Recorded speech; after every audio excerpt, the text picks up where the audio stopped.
मंगलौर पालिका से पूर्व सभासद एवं सभासद पति सफी की तहरीर पर पुलिस ने मंगलौर के पूर्व नगर पालिका अध्यक्ष चौधरी इस्लाम व उनके पुत्र एवं उनके समर्थकों के खिलाफ मारपीट एवं अन्य धाराओं में मुकदमा दर्ज कर आगे की कार्रवाई शुरू कर दी है।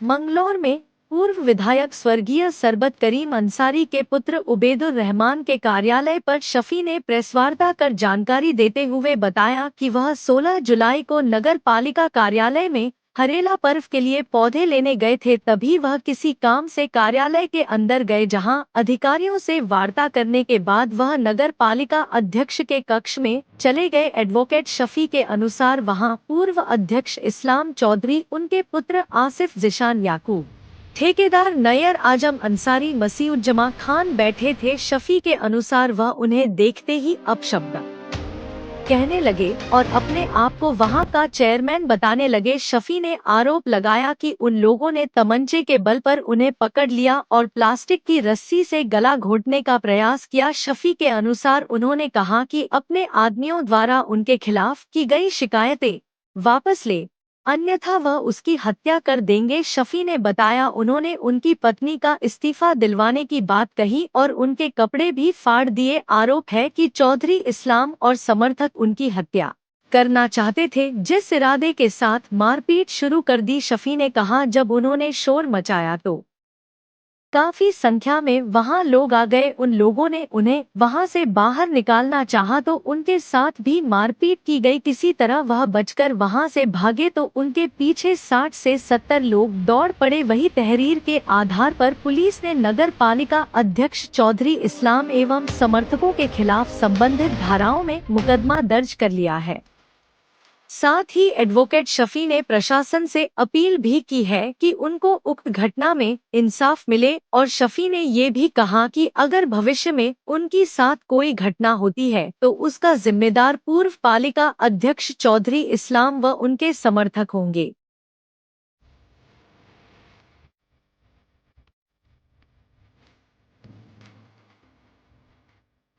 नगर पालिका बन गई है, भ्रष्टाचार का अड्डा बना दिया गया है, उसे तानाशाही का अड्डा बना दिया गया है। मैं लगातार कई बार से अच्छे सभासद हूँ। जब चौधरी इस्लाम साहब 5/5/2013 में पहली बार चेयरमैन बने थे, मैं उस बोर्ड का भी सदस्य रहा। उनसे पहले डॉक्टर शमशाद के बोर्ड का भी सदस्य रहा। तो इन्होंने उस टाइम भी बहुत गबन किए थे। तब भी मैंने सरकार और जनता के पैसों के विकास के लिए खूब लड़ाई थी, जिसमें काफ़ी गबन निकले गए थे। सरकार ने शासन ने जाँच में निकाले थे। उस वक्त से ही मेरे शरण जी सकते थे और इन्होंने मेरे पे कई बार हमले भी करे और मुझे उस टाइम भी जान से मारने की और मेरी हत्या कराने का प्रयास किया। तभी से मुझसे रंजित सकते हैं। मैंने हाई कोर्ट में उसमें प्रोटेक्शन माननीय उच्च न्यायालय में प्रोटेक्शन के लिए गया था। वहाँ माननीय उच्च न्यायालय में मेरा प्रोटेक्शन की स्वीकार भी किया था। आज भी वही है कि मैंने तमाम शिकायतें जो भ्रष्टाचार चल रहा है उसके संबंध में अपने माध्यम से, अपने साथियों के माध्यम से तमाम भ्रष्टाचार की शिकायतें कर रखी हैं। तो इनको उसी से रंजिश थी। ये लगातार मुझसे आज से कई दिन पहले से ही मेरे पर खबर आ रही थी कि वकील साहब सावधान रहना, ये आपको मौका देख के आपको जान से मारने का प्रयास करेंगे, आप पे हमला करने का प्रयास करेंगे, आपका इज्जत मान सम्मान खराब करने का प्रयास करेंगे।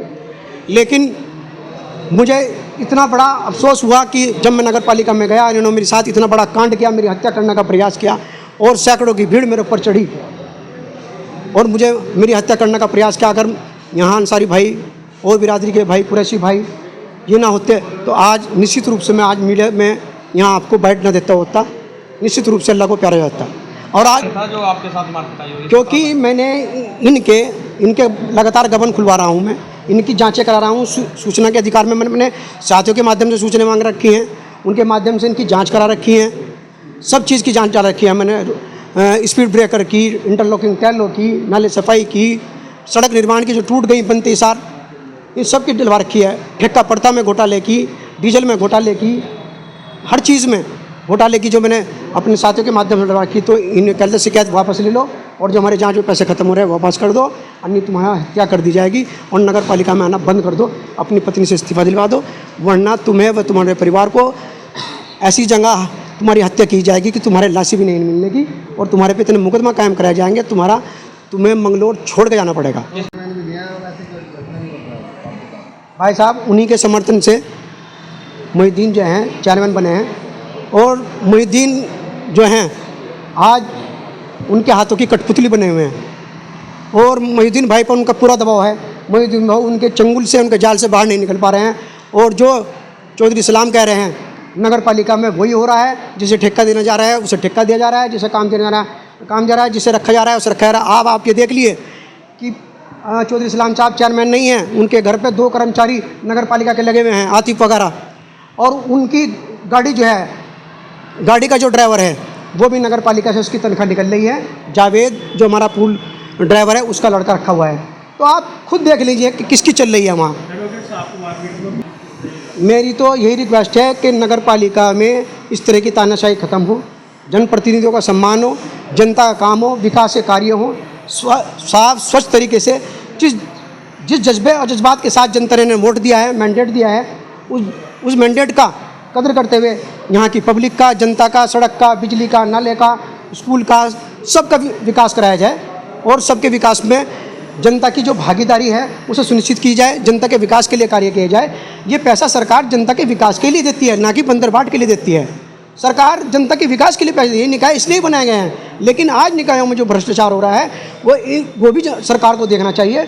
मैं माननीय मुख्यमंत्री जी से और यहाँ के शासन प्रशासन से, बीजेपी हुकूमत से रिक्वेस्ट करना चाहता हूँ कि माननीय मुख्यमंत्री जी ने जो जीरो टॉलरेंस की और भाजपा सरकार ने जीरो टॉलरेंस की नीति अपनाई है, उस जीरो टॉलरेंस की नीति को यहाँ भी अपनाया जाए और इनके खिलाफ जो यहाँ भ्रष्टाचार कर रहे हैं उसकी समस्त की जांच कराकर, सीसीटीवी फुटेज की जांच कराकर इनके खिलाफ सख्त से सख्त कार्रवाई की जाए और इनके खिलाफ एक्शन लिया जाए और जनता का पैसा जनता के विकास में लगवाया जाए। मंगलौर के साथ बहुत गलत हो रहा है।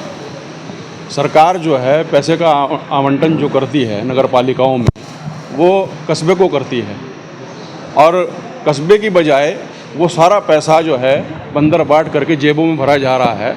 तो दिस इज़ नॉट गुड, ये अच्छी बात नहीं है। ये मंगलौर के साथ, मंगलौर वासियों के साथ छल कपट किया जा रहा है, जो हमें कतई बर्दाश्त नहीं है। हम जितनी भी इसकी आवाज़ उठानी होगी हम आवाज़ भी उठाएंगे, कानूनी कार्रवाई करनी होगी। कानूनी कार्रवाई के लिए भी जो है हम शासन प्रशासन से मांग करेंगे। और कंक्लूजन ये है प्रेस कॉन्फ्रेंस का, वकील साहब ने बहुत सारी बातें बताई, पहले के चौधरी साहब के जो घोटाले हैं वो उजागर किए।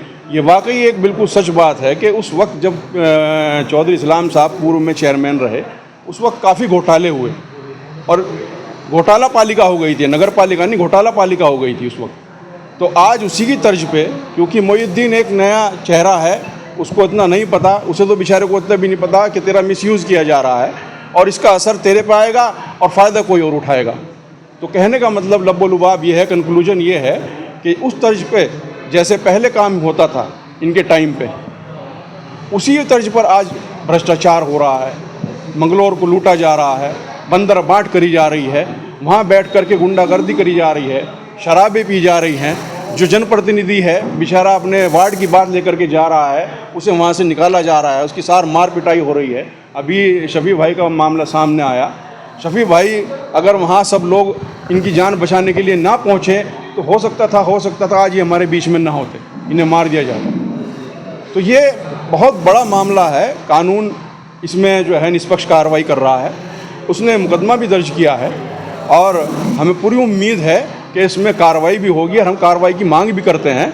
और फ्यूचर में भी अगर इस तरह के मामले सामने आएंगे कि जो लोग पालिका के जनप्रतिनिधि नहीं हैं, वो वहाँ जाने का सबको अधिकार है, लेकिन वहाँ ये नहीं कि आप है वहाँ मंडली जमाएं, वो मंडली जमाने की पालिका नहीं है। तो इसलिए मेरी शासन प्रशासन से मांग है कि वहाँ ऐसी व्यवस्था बनाई जाए कि जो आदमी वहाँ काम करने के लिए जाए, काम करवा और वापस आ जाए। वहाँ अगर कोई बैठेगा तो जनप्रतिनिधि बैठेगा, उसके अलावा कोई नहीं बैठेगा। नहीं तो आगे भी हम जो है इस तरह के मामले कार्रवाई, धरना प्रदर्शन करते रहेंगे। जैसा वकील साहब ने वर्णन किया और बताया, हम भी वहाँ पहुँचे, जैसा कैमरों के अंदर आ रहा है, आपने देखे भी होंगे, फ़ोटो वायरल हो रहे, वीडियो वायरल हो रही। एक तरफ तो वो कह रहे कि मैं बेवा आदमी के उसमें गया था, बेवा औरत की बेचारे की उसके लिए मांग करने के लिए गया था, उसके लिए। और एक तरफ वो जो है आपने देखा होगा एक फ़ोटो वायरल हो रहा है, उसमें ऐसे करके धमका रहे हैं और वीडियो वायरल हो रही है, उन्हें लोग पकड़ रहे हैं, वो लोगों के बस में नहीं आ रहे। इतनी जान उनमें कहाँ से आ गई? और मीडिया के सामने ऐसे दिखा रहे हैं कि जैसे उनमें जान ही नहीं है। तो ये तो एक तरीके से जो है सबके साथ छल कपट किया जा रहा है। वो उन्होंने गंदी हरकत करी है, निंदनीय घटना है, जो ना आगे होगी और ना होने देंगे।